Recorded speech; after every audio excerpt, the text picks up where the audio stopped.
Hello, church, and greetings. This is a tough piece of news to bring. We've had an incident in the church that you may or may not have heard about through the grapevine, but wanted to get out in front of it. On Monday night, we had an incident at the church where a man carved a swastika into the east entrance doors of the building, right the FCLC entrance.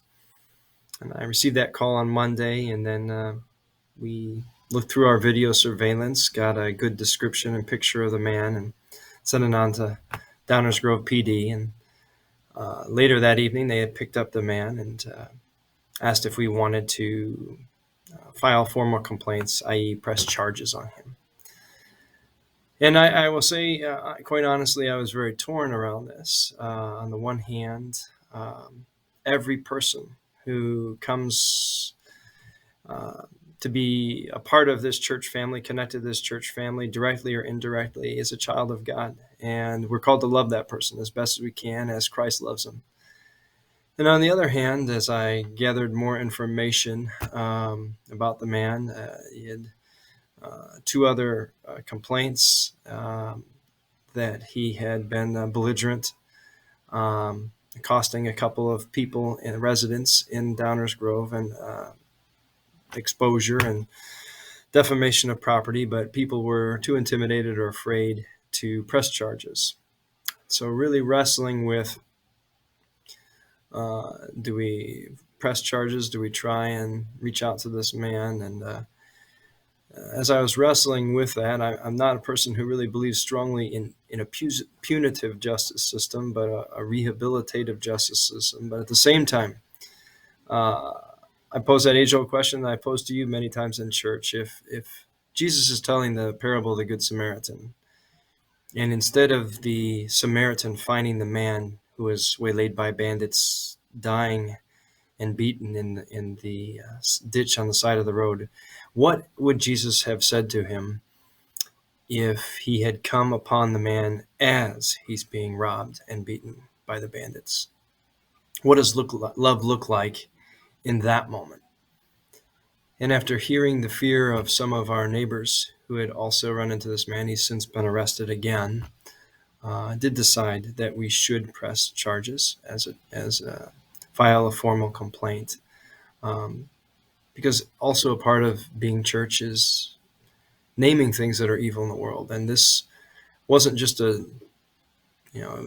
wasn't as much about the property damage. It's minimal.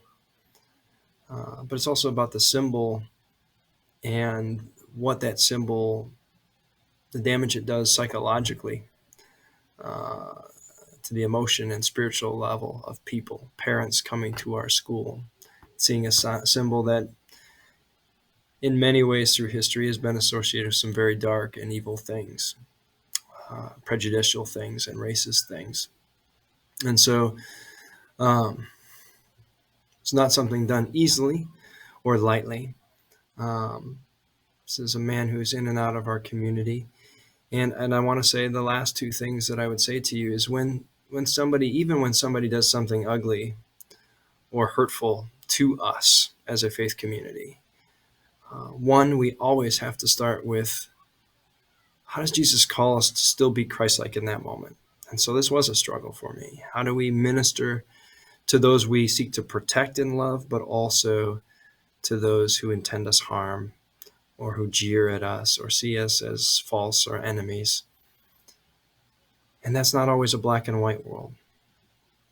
So I ask you to continue to join with me in redoubling our efforts to be a safe haven and sanctuary to all God's children, to stand for things that speak to the love of God and not hate, and refuse to back down on places and things that would make our world more limited, more exclusive, build more bridges and barriers than tearing down walls in the name of God's love. Thank you for hearing me out. I thought all of you should know. And I don't expect this will be the last time that we face such things. That's okay. We continue to examine ourselves and who we are called to be as a light to the world and our community. Thanks for listening. God's peace be with you, and courage and love. Amen.